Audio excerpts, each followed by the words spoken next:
Eto mga kabiyahe, oh. Eto na yung pinakang ano, LC.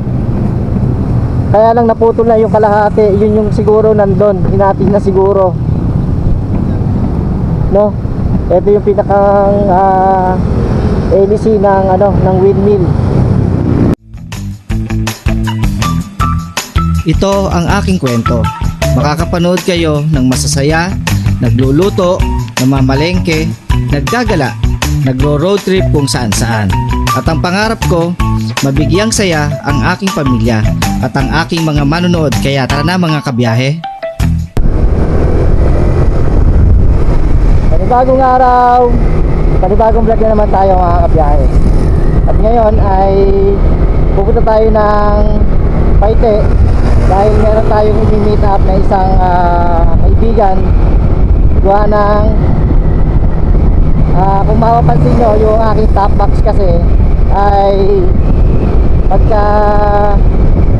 pagkagamit ko, naka ano siya, nakatungo. Mamaya ipapakita ko sa inyo mga kabiyahe, no? Tigil lang muna tayo dito para maipakita ko sa inyo.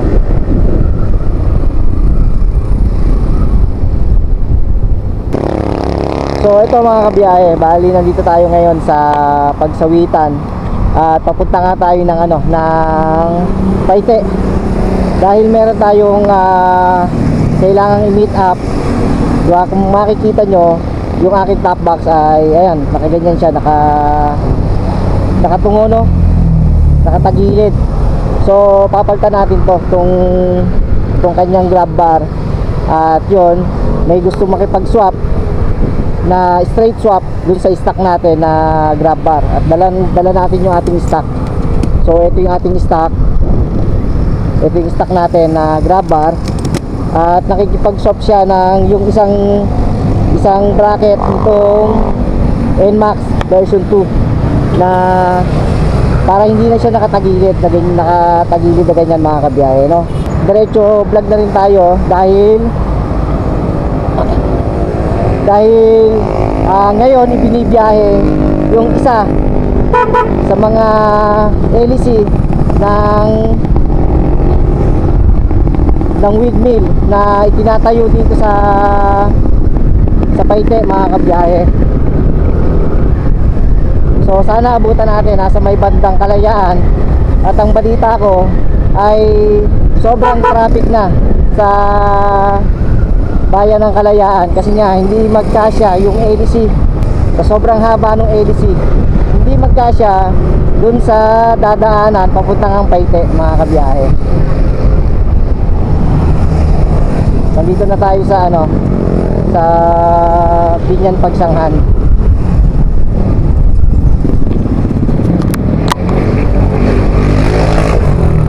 So samahan nyo ako sa aking biyahe ngayon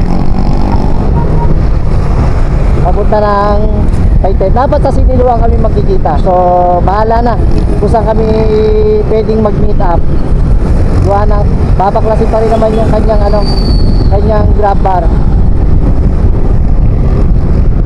Ang bakit kasi tingnan, di ba, pagka tagilid yung iyong top box, lalong lalo na pagka meron kang angkas, sayang yung space na hindi pa sagad ng upo yung aking angkas. Gawa nga ng tagilid yung yung top box ko. Kaya naisip ko na magpalit ng bracket na nakikipag-swap sa stock ng grab bar ng NMAX version 2. Okay, magad ako para naman sa ganon ay mapalitan na natin. At mamaya pagka nagabit ko na, tsaka ko ipapakita sa inyo yung resulta at kung anong mas maganda, kung yung dati ba o itong bago nating ikakabit. At ang oras natin ngayon ay 12:35 ng tanghali. Hindi mo masyadong mainit kasi malamig yung panahon ngayon. Tapos yun nga, sana abutin nga natin yung yung isa sa mga LC ng windmill na binibiyahe papunta nga ng Paite rin.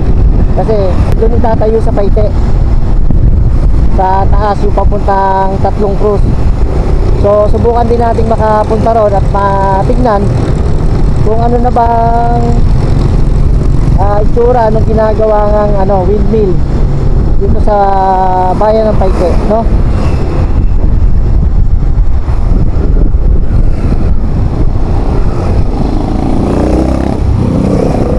So tulad niya ng sinabi ko nga sa inyo na itong taon ng 2026 ay talagang dadalasan natin yung ating pagbibiyahe para naman sa ganon ay mas marami pa kayong makita at mapuntahan dito nga sa aming lalawigan sa Laguna, no?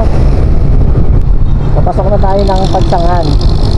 Ito ay isa sa mga historical arc ng Pagsanghan, mga kabiyahe, itong arko. Dahil yan ay itinayo noong 1870 hanggang noong 1880, mga kabiyahe. Ayan, ang arko ng Pagsanghan, mga kabiyahe.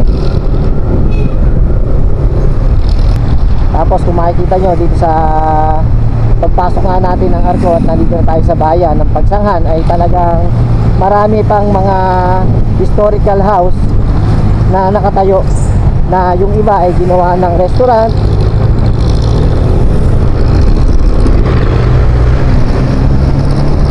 ayan, nakikita nyo marami pang mga rito, yung mga sinuunang bahay. Hanggang sa kabila, ito ang pinakang bayan ng Pagsanghan, mga kabiyahe. Ultimo ang munisipyo ng Pagsanghan ay talagang ganun pa rin. Sinuuna pa rin yung pinakang building ng ng munisipyo. Ayan, no, yung sa kanan natin, mga kabiyahe, ayan ang munisipyo ng Pagsanghan, no? So, kakaliwa tayo. Ito yung way papuntang Tanay, papuntang Antipolo. Ayan, mga kabiyahe.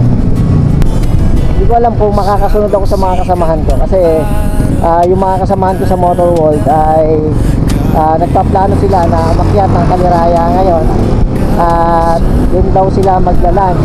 So itong way naman to ay papunta naman ng Kaliraya. Hindi ko alam, bahala na kung makakasunod tayo, kasi yun nga, kailangan ko pa rin naman kasi ikabit yung bracket nang sa ganun ay makita natin yung magiging resulta ng top box natin, kung ganun pa rin ba na nakatagilid pa rin pagka kinabit yung bracket, no? Dami siguro mga mga biyahero diyan ng linggo eh. Ito naman tayo ngayon papasok ng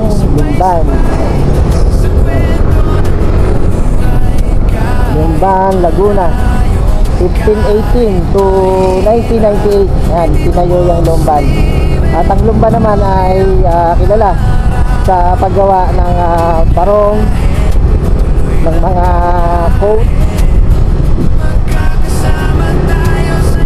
Talagang ibang ng gawa ng ng mga taga-Lumban, mga kabiyahe. Diyan sila nakilala sa barong.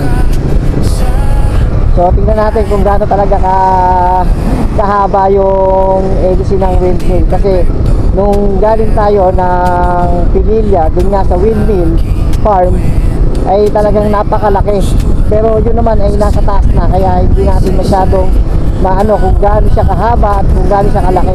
Pero ngayon ay kung aabutin natin yung na-stranded nga rito ay baka maano natin kung gaano talaga kahaba yung pinakang ABC nga ng ng windmill. May pala ito, yung pagoda. So saglit lang muna tayo dito, mga kabiyahe, at manood lang muna tayo ng pagoda, no? Ito ay tapos na. Ito yung pinakang lupi ng piyesta ng Lumban, mga kabiyahe. Nagano pala sila ng pagoda.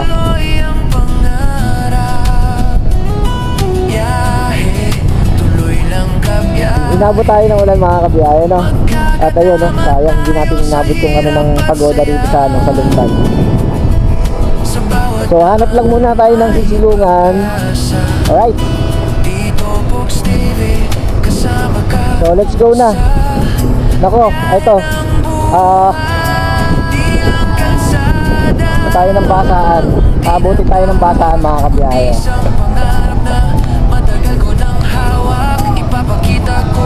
Tayo.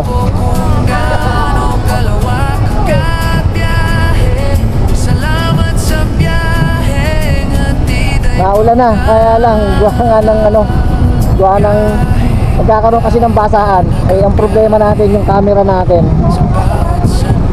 Basa na. Hanap lang ako ng right.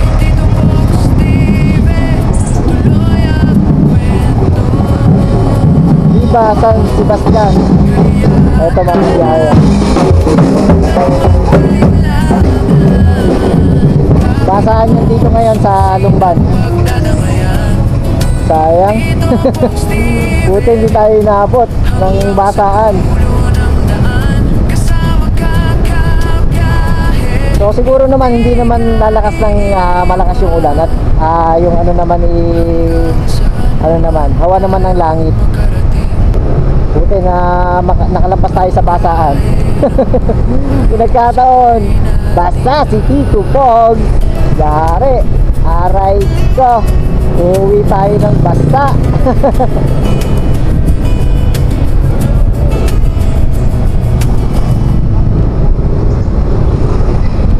So may mga nadadaanan tayong hindi inaasahan na pwedeng makasama sa mga vlog natin ngayon, no? Ang ganda lang kasi syempre ang lang talaga natin ngayon ay makipag-meet up at makipag-swap din nga sa ating grab bar, stock grab bar ng NMAX. Ay tulad dito, ngayon pala yung pinakang lupi ng piyesta ng Lumban mga kabiyahe. So hahanap lang ako ng isang lugar kung saan tayo po pwedeng sumilong muna at gawa nga ng parang lumalakas ang ulan.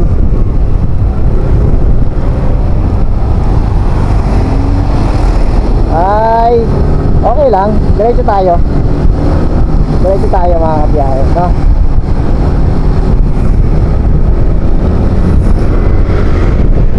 Yung sa kanan naman natin, yung dinaanan natin ay papunta naman ng Kaliraya.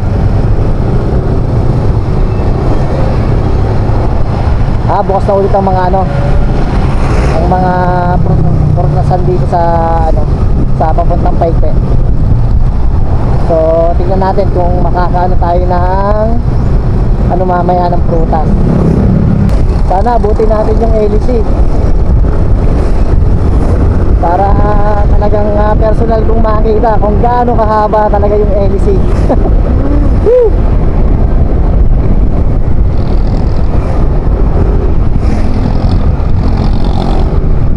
Dito pag akyat natin dito sa Hydro, pagbaba natin Kalayaan na yon.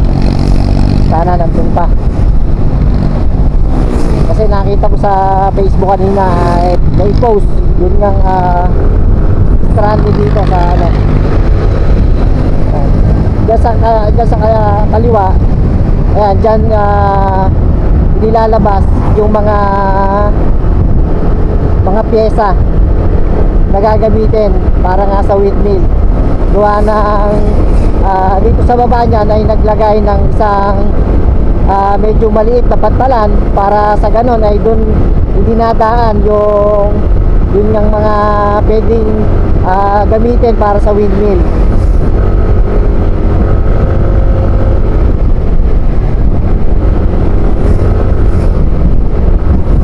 Alright.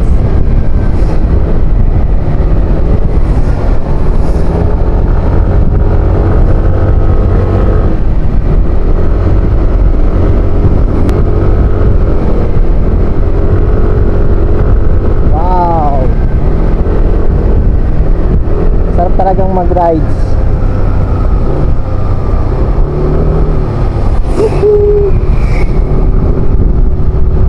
Lalo na pagka ganyan na panahon na hindi naman masyadong kainitan at malamig din naman ang panahon ay napakasarap. Ayun, kung makikita nyo yun mga kabiyahe, ayun yung dun itatayo yung pinakang windmill.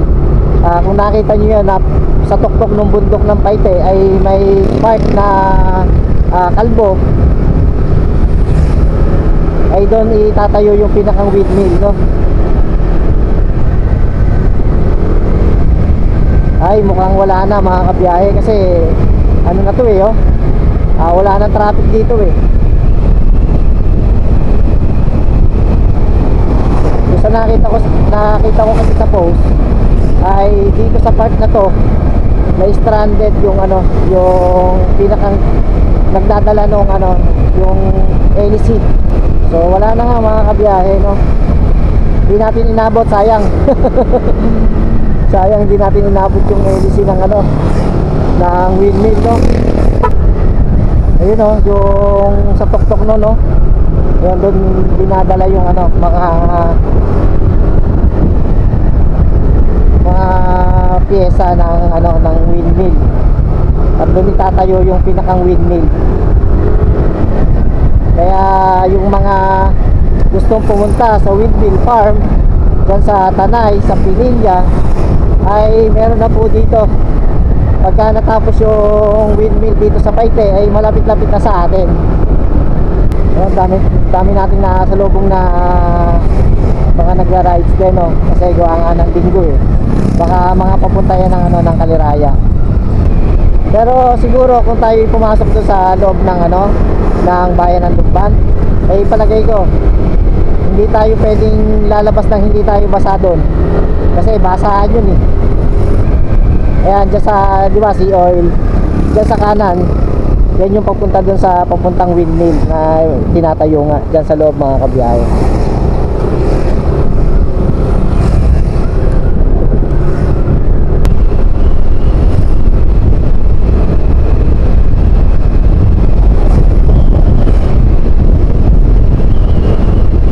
Ando na daw si Sir sa Pakil Crossing.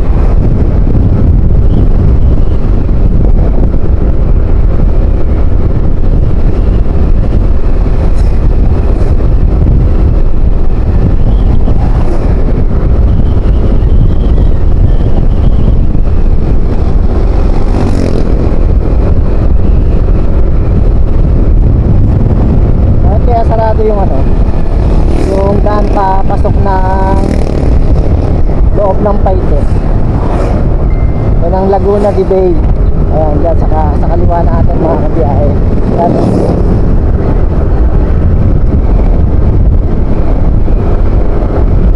Basta rin pa sa ano, sa Paite.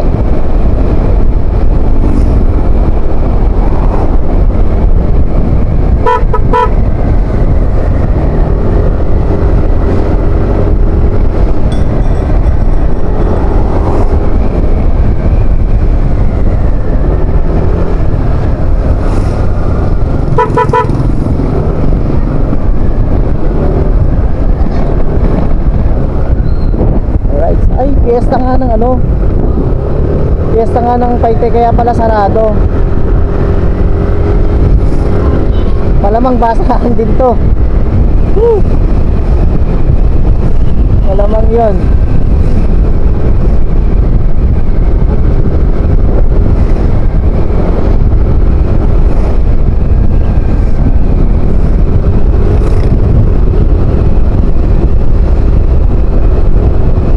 Nabaha to, itong part na to pagka yung tumaas yung tubig dyan sa ano, sa Laguna de Bay.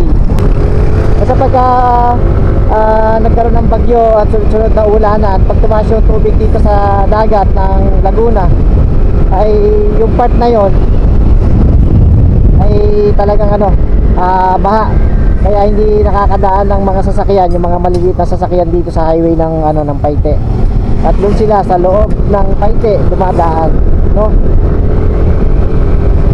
Kasi ito naman ay yung ginagawang dam. Yan. Na kukonekta naman yan, papunta naman doon sa Maynila.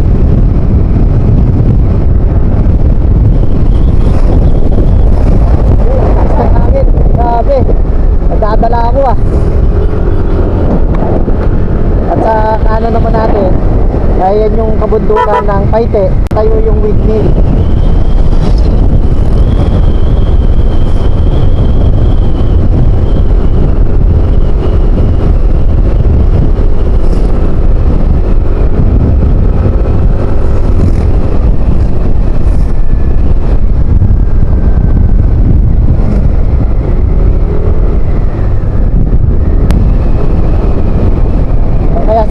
dito na daw siya sa crossing ng Pakil eh. Ha? Saan ba pwedeng ayun si sir. Kasi sir na to. Natin baka si sir na to, no? Buti may may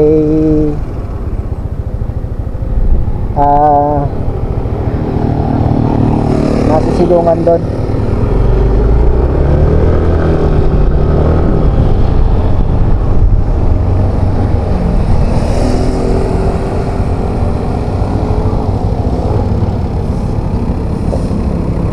Sir, yung sa ano po? Bracket? Ay, hindi po.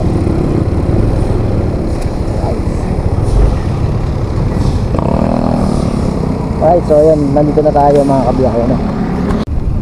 So ayun mga kabiyahe, bali ito na yung bracket na isinwap natin doon sa ating stock na na grab bar. So ito kasi papalitan na rin natin to. Ito yung kaya siya nakatagilid kasi. Tapos ito yung ipapalit natin ngayon na galing nga dito sa kay Sir Jomar dito sa Siniluan. So tara, diretso na siguro tayo. Nahanap tayo ng magandang spot dito sa Paite at kung saan pa, no? So hindi kasi kasya, hindi ako nakapagdala ng tali, kaya buti may kawad na nakakalat dito. Kaya ito, kawad na muna yung ginamit natin. Hindi na rin naman tayo masyado magtatagal kasi gawa nga nang may dala tayong grab bar. Ayun sayang yun Lalo yung mga doon Right? So let's go.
Nasa bundok man o sa tabi ng dagat, laging handa.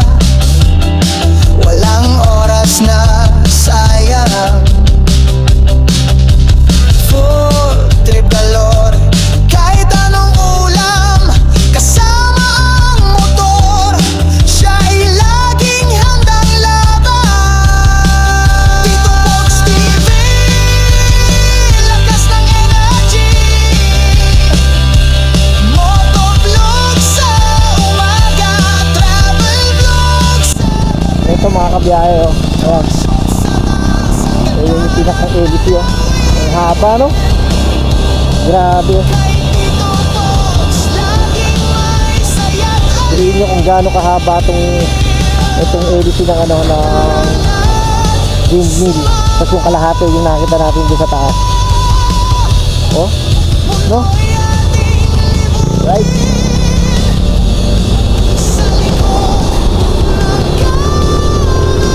So, diretso na siguro tayo. Uwi na tayo mga kabiyahe para naman makakaso naman natin itong ating pinuhang bracket dito sa sa Paite.